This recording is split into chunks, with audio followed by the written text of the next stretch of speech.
Unveiling the mystery. What is an air pocket?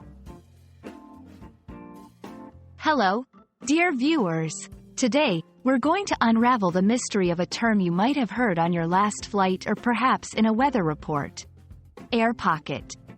You'll learn not just what it means but also how it's used in different contexts. By the end of this video, you'll be able to use the phrase like a native speaker. So, buckle up, and let's dive into the world of English phrases. An air pocket refers to a small area of low air pressure or a sudden drop in wind speed, which can cause an aircraft to experience a moment of free fall. Think of it like hitting a bump in the road, but this bump is invisible and up in the sky. Pilots are well trained to handle such situations, so there's no need to be alarmed if you hear this term on a flight.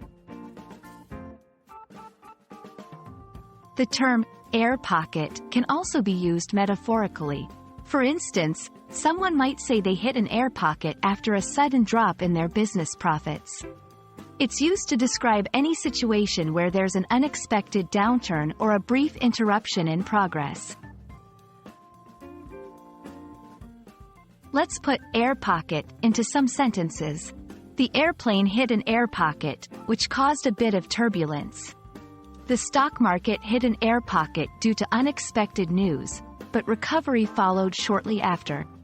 During the marathon, I hit an air pocket at mile 20, but I picked up the pace again before the finish line.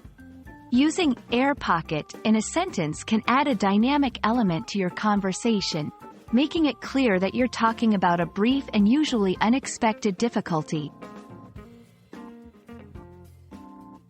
That's a wrap on today's topic, air pocket.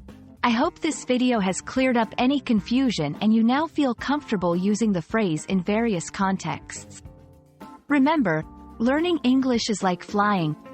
You might hit a few air pockets on the way, but it's all part of the journey. Thanks for watching, and I look forward to seeing you in our next video. Safe travels on your language learning adventure.